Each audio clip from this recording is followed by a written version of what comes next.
Teď pokračování pár 6. Já budu... Našla jsem tady.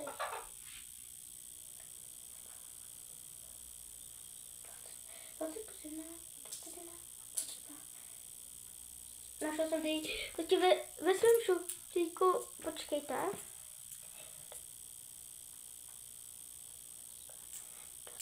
24 korun, tady jsem prostě našla. Ať neformášujte. Lidi pokračování. Já jsem to šla odníst. Pak určitě si nechám tady 4 věci. Kučičku, kapesníky, nějakého plišáka random. Ne, to je špinavé, tak toho vyhodím a brejle. Takže teď toho plišáka vyhazuju. To plišáka pro mě stále vyhazuju. Pak to takováhle křečka. A už ty šuplíky mám hotový.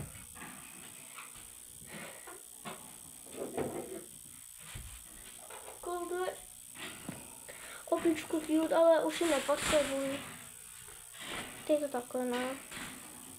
A mám to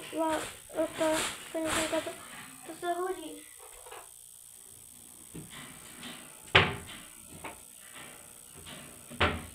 Našla jsem tady nějaký... Počkejte, to ostrčil a vás to posunu. A jsem našla něco takového random. Takhle.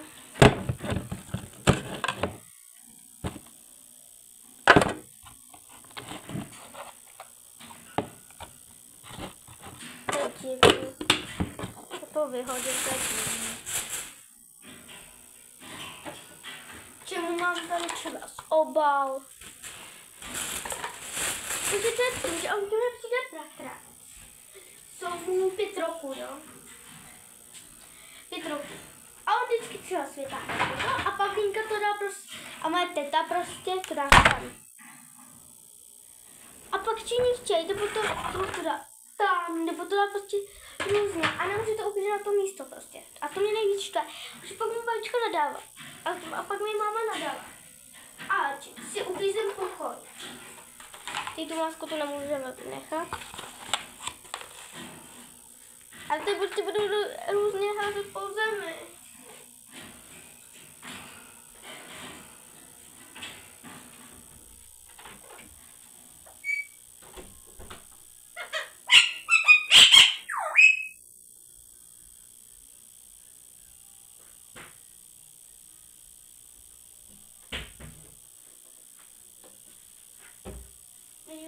Já jsem byl pár 6 bude za chvíli.